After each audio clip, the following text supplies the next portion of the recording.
Salut les Christos, c'est Alex et bienvenue dans l'épisode numéro 4 d'ALV.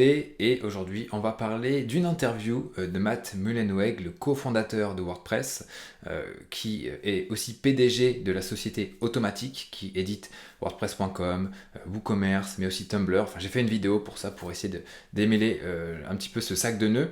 Mais donc, Matt Mullenweg a fait une interview dans laquelle il a parlé d'un chiffre qui m'a littéralement choqué. C'est que d'ici 10 ans, il souhaite que WordPress atteigne les 80 voire 85% de part de marché des CMS, donc des systèmes de gestion de contenu. Alors ce chiffre-là semble assez utopique, assez incroyable, mais voilà, je tenais à en discuter avec vous pour ce nouvel épisode d'ALV, et donc on en parle juste après ça.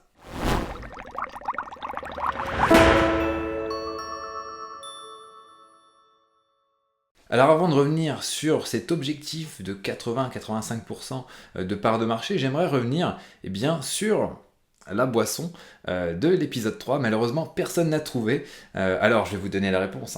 C'était du sirop de pêche. Et ouais, voilà, personne n'a tenté, mais n'hésitez pas à faire plusieurs propositions si c'est pas limité à une seule proposition. Donc le jeu recommence pour l'épisode numéro 4. Celui ou celle qui devine le contenu de ma tasse. Donc il y a vraiment quelque chose, je vous rassure.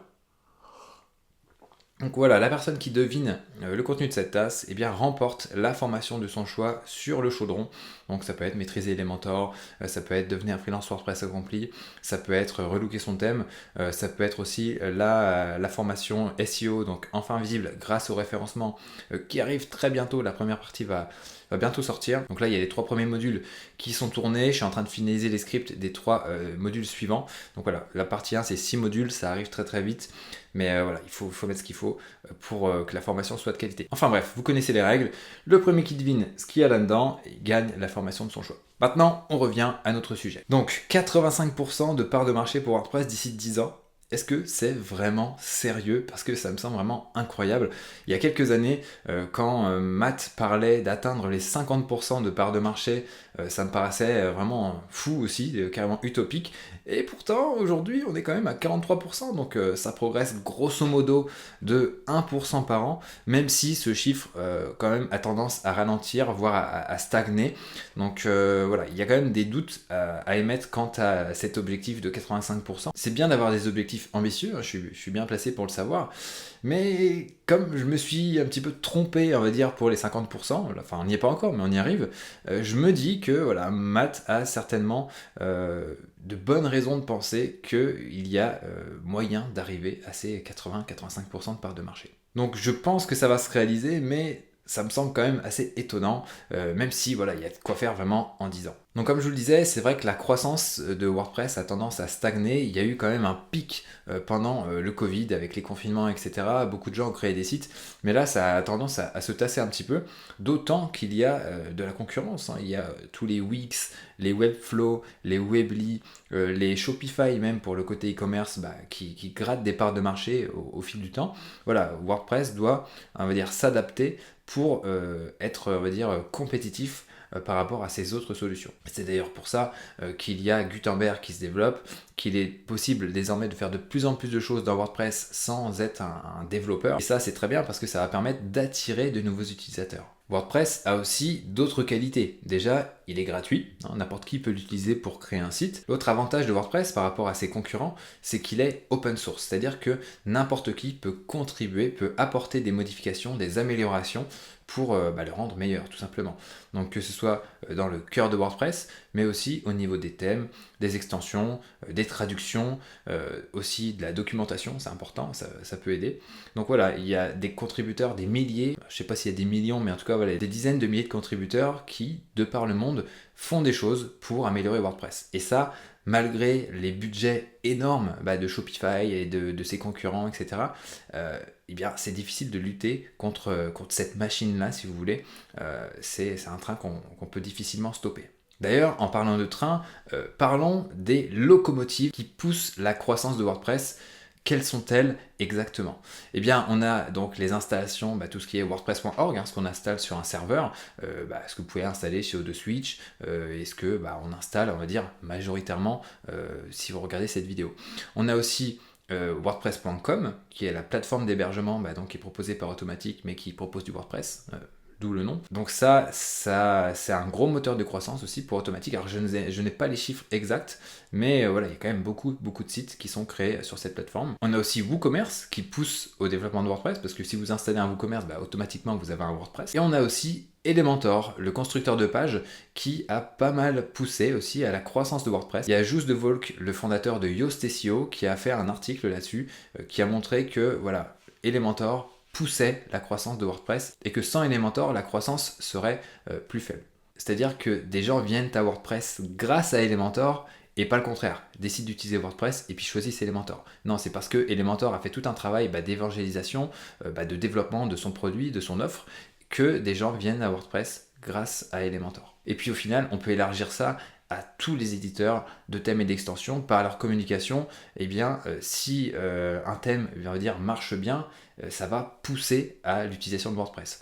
Donc les gens n'auraient peut-être pas forcément pensé à utiliser WordPress, mais vont découvrir une solution, par exemple soit pour faire du e-commerce comme WooCommerce, soit pour un constructeur de pages comme Elementor, soit Divi par exemple, qui font de la publicité pour se développer, et donc naturellement ça amène des gens à WordPress. Donc au final, tous les acteurs de l'écosystème sont en quelque sorte des VRP de WordPress. Ils poussent la solution au plus grand nombre pour se faire connaître. Et comme moi-même je le fais avec WP Marmite, je pousse à l'utilisation de WordPress parce que c'est dans mon intérêt de me développer, parce que voilà, on est spécialisé WordPress, et donc l'idée c'est de pousser les gens à utiliser WordPress parce que c'est une solution magnifique, j'ai envie de dire. Et alors il n'y a pas que moi, il y a aussi d'autres médias qui font le boulot, d'autres blogs de l'écosystème, donc des différents acteurs, mais on a aussi tout ce qui est éditeur de thèmes et d'extensions qui pousse. On a aussi tout ce qui est hébergeur web, hébergeur surtout spécialisé WordPress.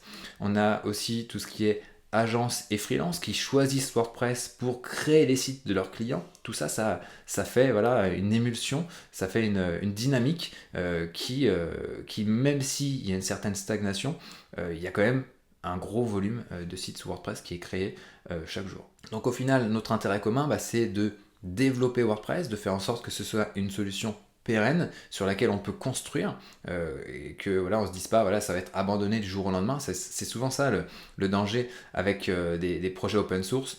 Par exemple, on peut avoir une librairie JavaScript qui est open source, et puis il y a juste un gars qui est dessus, ça devient super populaire, mais admettons il n'arrive pas à monétiser, ou il ne peut plus la maintenir, boum, le truc tombe un petit peu à l'abandon, et voilà, et donc ça c'est pas génial. Mais voilà, l'avantage avec WordPress, c'est qu'il y a vraiment une communauté qui est dynamique derrière, et qui va faire en sorte que ça va se maintenir dans les années à venir, parce qu'on a des contributeurs gratuits, donc qui bossent, qui proposent des améliorations, mais on a aussi des contributeurs qui sont rémunérés par Automattic, mais aussi par d'autres sociétés, comme des hébergeurs, comme il y a Bluehost, il y a des agences aussi qui font ce boulot, donc qui rémunèrent des personnes pour contribuer à WordPress. On a HumanMade, on a aussi en France l'agence Woodunit, avec notamment JB Audras qui est core contributeur de WordPress, donc qui permet d'apporter de la fraîcheur, de la nouveauté dans WordPress. Donc voilà, tout ça c'est génial, c'est un cercle vertueux au final. Un de nos autres intérêts communs, c'est que WordPress soit une solution qui permet de créer des sites facilement. La mission de WordPress, c'est de démocratiser la publication de contenu. Je pense que la mission est plutôt réussie, même s'il y a encore des choses à faire. Et une des missions à venir, notamment pour WooCommerce, ça va être de démocratiser le e-commerce, parce que aujourd'hui lancer du e-commerce c'est quand même relativement complexe. Il y a pas mal de choses à mettre en place. Il y a la législation, il y a tout ce qui est expédition, TVA, réglementation légale. C'est assez complexe de lancer du e-commerce, mais l'ambition de WooCommerce, c'est justement de démocratiser tout ça, de faire en sorte que ce soit plus simple.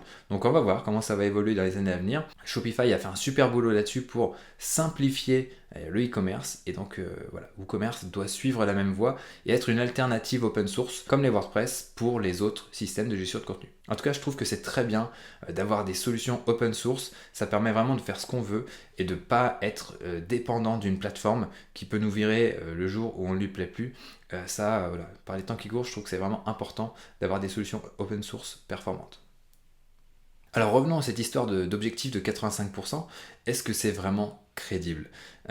Parce qu'il faut quand même savoir qu'il y a un tiers des sites dans le monde qui ne disposent pas de CMS, c'est-à-dire qu'ils sont développés en HTML, CSS basique, ou alors il y a un CMS, on va dire, que personne connaît.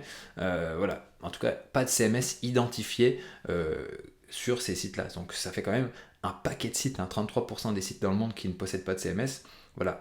On peut imaginer, en faisant un calcul vraiment alambiqué, de 43%, c'est-à-dire les parts de marché de WordPress aujourd'hui, plus 33%, tous les sites qui n'ont pas de CMS, si on ajoute tout ça, ça nous fait quand même du 76%. Si jamais tous ces sites-là, je sais pas moi, devaient mourir ou devaient être remplacés par des sites créés avec WordPress, ou alors être mis à jour pour passer d'une version sans CMS à une version avec CMS et en imaginant que ce soit WordPress, eh bien on arrive à du 76%. Donc c'est pas si déconnant que ça, même si bien sûr il y a de la concurrence, et certains de ces sites passeront sous Wix, passeront sous Shopify ou je ne sais quoi, mais on peut imaginer qu'une bonne partie de ces sites-là, à terme, passeront sous WordPress tôt ou tard. Donc ça nous amènerait vraiment vers un grand nombre de sites WordPress, enfin vers une proportion de part de marché qui soit plus proche des 80% que on l'est aujourd'hui. Alors combien de temps ça va prendre? J'en sais rien. Est-ce que ça va prendre 10 ans? Je ne sais pas. Il faudra voir les courbes et prolonger les courbes pour voir ce que ça donne. En tout cas, on a une belle marge de progression et tout à l'heure, je vous ai parlé un petit peu de Gutenberg, mais l'éditeur est arrivé avec les blocs. Plus récemment, on a eu l'arrivée du full site editing, donc la personnalisation de WordPress uniquement avec des blocs, donc l'entête, le pied de page, n'importe quoi. Ça se développe aussi, donc ça va attirer de nouveaux utilisateurs. Et ça, c'était donc la première phase, l'éditeur de contenu. La deuxième phase, la modification de tout le site avec des blocs. Mais on a aussi la troisième phase qui va arriver, qui va être la collaboration, donc la possibilité d'éditer des contenus à plusieurs en même temps, comme on peut le faire sur Google Docs par exemple. Donc ça va peut-être séduire de nouveaux utilisateurs. Et à terme, la quatrième phase de Gutenberg, ça sera le multilingue. Donc voilà, encore, on va dire, des fonctionnalités qui vont venir draguer, qui vont venir séduire des utilisateurs au fil du temps. Enfin bref, personnellement, j'ai hâte de voir ce que ça va donner. Alors j'ai pas hâte d'arriver en 2032 parce que voilà, j'aurai encore moins de cheveux et ouais, je sais même pas ce que je ferai en 2032. Est-ce que j'éditerai encore de WP Mermaid? J'en sais rien, j'espère. Mais en tout cas, voilà, j'ai hâte de voir ce que ça va donner sur le long terme, cette évolution de WordPress. Et puis voilà, comme je disais, les paris sont ouverts. Dites-moi ce que vous en pensez en commentaire. Et en parlant de paris, dites-moi aussi ce que vous imaginez qu'il y a dans cette tasse. Et la première personne qui trouve remporte une formation du chaudron. Donc sur ce, je vais reboire un petit coup. Maintenant, je vous invite à vous abonner à cette chaîne si ce n'est pas encore fait. Et puis, mettez un petit pouce si vous avez aimé cette vidéo. Et je vous dis à très très bientôt pour un prochain épisode d'ALV. Ciao!